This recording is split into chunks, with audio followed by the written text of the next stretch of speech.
What if the thing taken from your people wasn't stolen, so deep you forgot how to reach it? The city said power was gone forever. But cities lie. Memory doesn't. If a world teaches you to live without wonder, is it survival law surrender? The city of Kestrel Reach woke the same way every morning, quiet, regulated, grey in a way that felt intentional. Lamave learned early not to stare at the towers where the skylights used to glow. Her grandmother called them memory scars, structures built for a world that no longer existed. The lights hadn't turned on in 16 years, not since the collapse, not since the day every child who could sense the unseen simply stopped. Luma adjusted the strap of her delivery satchel and weaved through the market corridors. Vendor spoke softly. Surveillance drones hovered like bored insects. The air smelled of metal and rain. Eyes down, an older woman murmured as a patrol passed. Luma obeyed. Everyone did.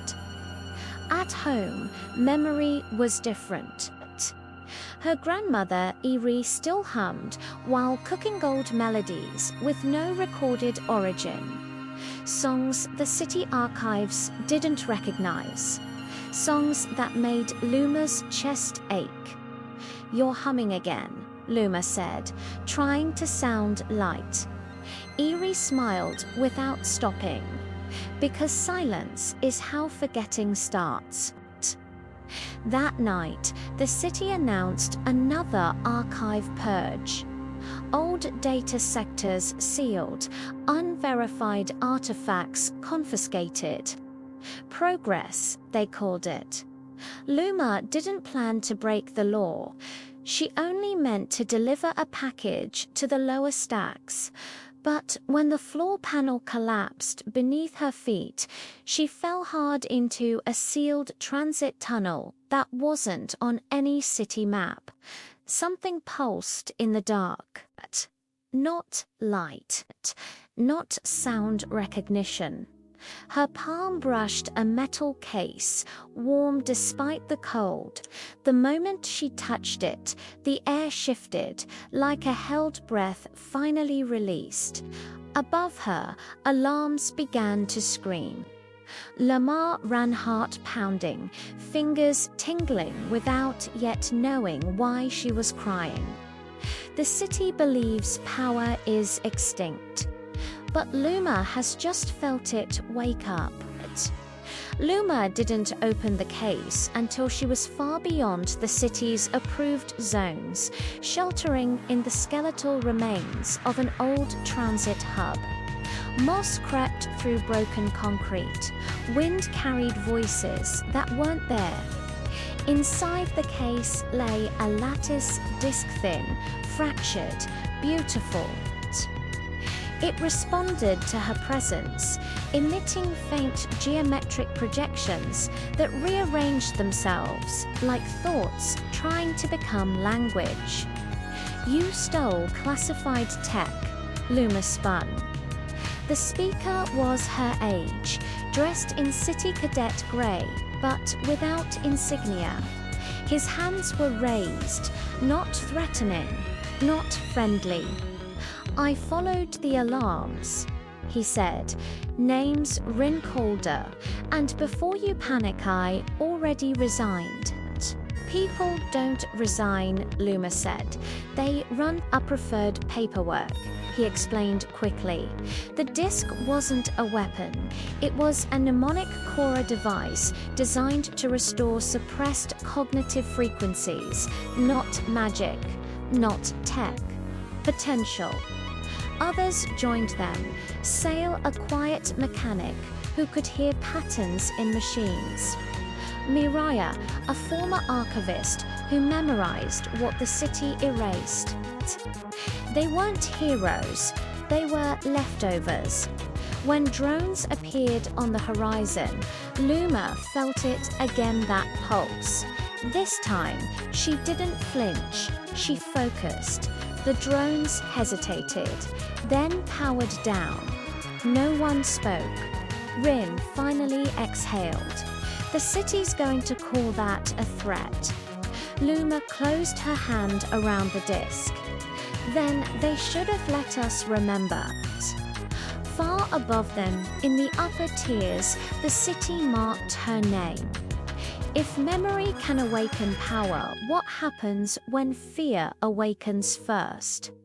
They never reached the coast. The shutdown hit just before dawn. Communications silenced. Transit rails frozen mid-hum. The sky above Kestrel Reach flickered with warning sigils, pale and geometric, like the city itself had begun to think.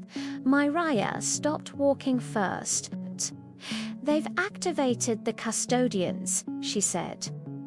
"Not drones. People." Rin didn't argue.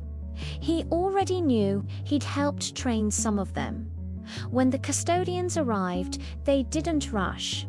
They surrounded the group with patient precision, faces calm, eyes trained not on Luma, but on the mnemonic core, a voice carried through external speakers, familiar, controlled. "Luma Vey, you are not under arrest." Rin closed his eyes. From the shadows stepped Director Hale, architect of the post-collapse order. Rin's former mentor, the man who taught him that stability mattered more than truth. "We are offering containment," Hale continued. "Give us the device. No one else needs to be hurt." Luma's pulse roared in her ears. The core vibrated, reacting not to threat, but to indecision. Rin stepped forward. "They're afraid," he said quietly, to Luma, "and afraid people always choose control." Then he turned, facing Hale. "I'll come with you," Rin said. "I can help stabilize it. But you let them go." Silence stretched. Hale nodded once. Luma's chest caved in. "Rin, it's a choice," he said, not looking at her. "This is mine." They took him. At the moment the custodians retreated, the remaining systems surged. The core fractured, its light scattering, incomplete. Myria sank to her knees. Sail turned away. Luma stood frozen, grief burning hotter than fear. They had awakened something, and it had cost them someone they trusted. What survives when the future you hoped for breaks in your hands? They didn't fix the world. They stopped trying. Instead, they listened. Sail discovered the fractured core still responded not to commands, but to proximity. When people gathered without fear, its scattered projections stabilized. Memory didn't want rulers, it wanted witnesses. Lamar understood then. The collapse hadn't erased power, it had isolated it. So they traveled quietly, slowly, no rituals, no broadcasts. In abandoned transit hubs, in flooded lower decks, in forgotten plazas, people felt its brief moments of clarity. Lost skills resurfaced, empathy sharpened. Old songs returned, not as artifacts, but as shared breath. The city couldn't stop something it couldn't define. As for Rinhei left traces his messages embedded in public code. Transit delays timed like apologies. Proof that even inside the system, choice still existed.